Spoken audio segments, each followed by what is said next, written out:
Welcome, in front of me is HP Stream 14 and in this video I will show you how to record screen on this laptop.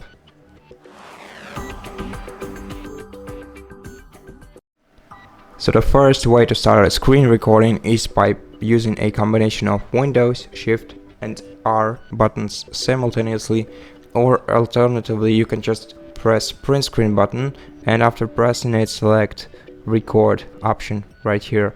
Now once this option is selected, you just have to select an area of your screen that you want to record.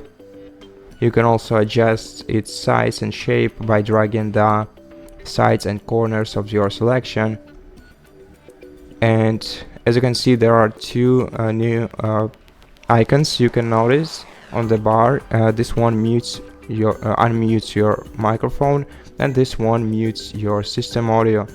And to start the recording, click start, then wait until the recording has begun. Of course, let the tool access your microphone. Now to pause the recording, click pause right here. To stop it, click this red square icon, and to delete the video without saving, select discard changes.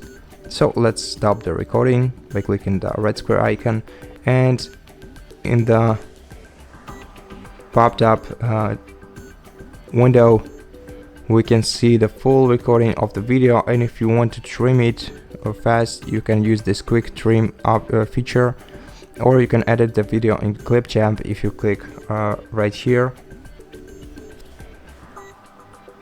And if you want to find your video, you have to open File Explorer and then go to Videos folder and Screen Recordings folder, and here is the screen recording that was just made. And that's basically it. Thank you for watching this video. If you liked it, consider subscribing to our channel, leave us a like and a comment below, and I'll see you in the next one.